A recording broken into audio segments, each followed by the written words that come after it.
काँग्रेसचे आमदार अमीन पटेल आपल्यासोबत आहे, आपण त्यांची बातचीत करणार आहोत. आज तुम्ही भेट घेतली आहे चोक्कलिंगम यांची, यापूर्वी सुद्धा भेट घेतली होती. काही तोडगा निघालेला आहे का आणि या पुढचा जो पाठपुरावा आहे तो नेमका कसा करणार आहात? मग अगोदर मी आम्ही भेटलो होतो, आज पण आम्ही पुन्हा भेटायला आलो. जे मुंबईमध्ये जे मॅपिंगचं काम सुरू होतं आणि जे SIRचं काम 16 तारीखपासून सुरू होणार आहे, 30 तारीखपासून जे BLO आहे ते घराघरामध्ये जाणार आहेत. आजपर्यंत आज जे आपण आहेत 11 तारीख आहे, आज 11 जून आहे, संपूर्ण 100% BLO अपॉइंट झालेले नाहीत. तुम्ही BLO अपॉइंट नाही करणार तर कसं BLO जाणार घरी, कसा लोकांचा एन्युमरेशन फॉर्म घेणार आहोत. जे इलेक्शनच्या रिटर्निंग ऑफिसर आहेत, आज मुंबादेवीमध्ये रिटर्निंग ऑफिसरच नाहीत, कशा काम होणार आहेत. तिकडे डेटा ऑपरेटर नाही, कशा काम होणार आहेत. त्यांच्याकडे जगा नाही, कशा काम. असे अनेक गोष्टी आम्ही त्यांना दाखवलेल्या आहेत. आज ते म्हणतात की 1 महिन्यामध्ये या SIR का काम संपणार आहेत. आज मुंबईमध्ये पाऊस येणार आहे, मुंबईमध्ये अनेक त्योहार येणार आहेत, त्याच्यामध्ये लोक मुंबईमध्ये नाही, तो कसा करणार आहोत तुम्ही. तो त्यांच्या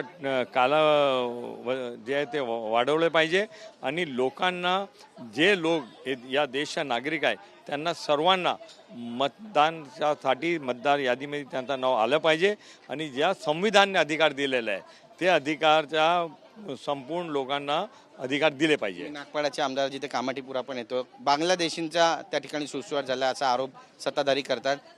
नेमकी ग्राउंड रियालिटी काय तिथली? मला सत्ताधारीच्या जे लोक आवाहन करतात, तुम्ही मुंबादेवी असो, भायखळा असो, कोल्हाबा असो किंवा मुंबई असो, तुम्ही स्वतः जाऊन दाखवा कुठे आहे. पोलीस काय करतात बांगलादेशी मुंबईला, तर पोलीस काय करतात.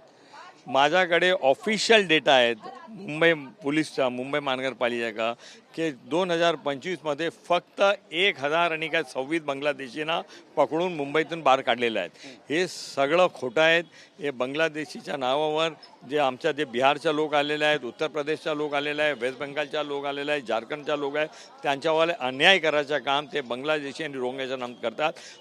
अगर त्यांना बांगलादेशी आहेत मुंबईमध्ये तो पकडा आणि त्यांना पाठवा. एक पण बांगलादेशी इंडियामध्ये नको आम्हाला, सर्वांना पाठवा बांगलादेश परत. मीनाक्षी नटराजन यांचा जो राज्यसभेचा अर्ज बाद करण्यात आला त्याबद्दल काँग्रेसची नेमकी भूमिका काय आणि कशा पद्धतीनं पाहता याकडे? या देशमध्ये जे लोकशाही आहे त्यांचा गळा घोटायचा काम इलेक्शन कमिशन ऑफ इंडिया करत आहेत. मीनाक्षी नटराजनचा फॉर्म रद्द करायचा म्हणजे या देशामध्ये डेमोक्रेसी ते आहेत ते त्याच्यावर मोठा प्रश्नचिन्ह त्यांनी उभा केलेला आहे. मीनाक्षी नटराजनचा फॉर्म रद्द केला हे खोटं आहेत आणि इलेक्शन कमिशन ऑफ इंडियाने त्याच्यावर लवकरात लवकर त्यांचा फॉर्म एक्सेप्ट करावा. धन्यवाद आमची बातचीत केल्याबद्दल. कॅमेरा पर्सन अमित शिगवणसह गिरीश गायकवाड, TV9 मराठी, मुंबई.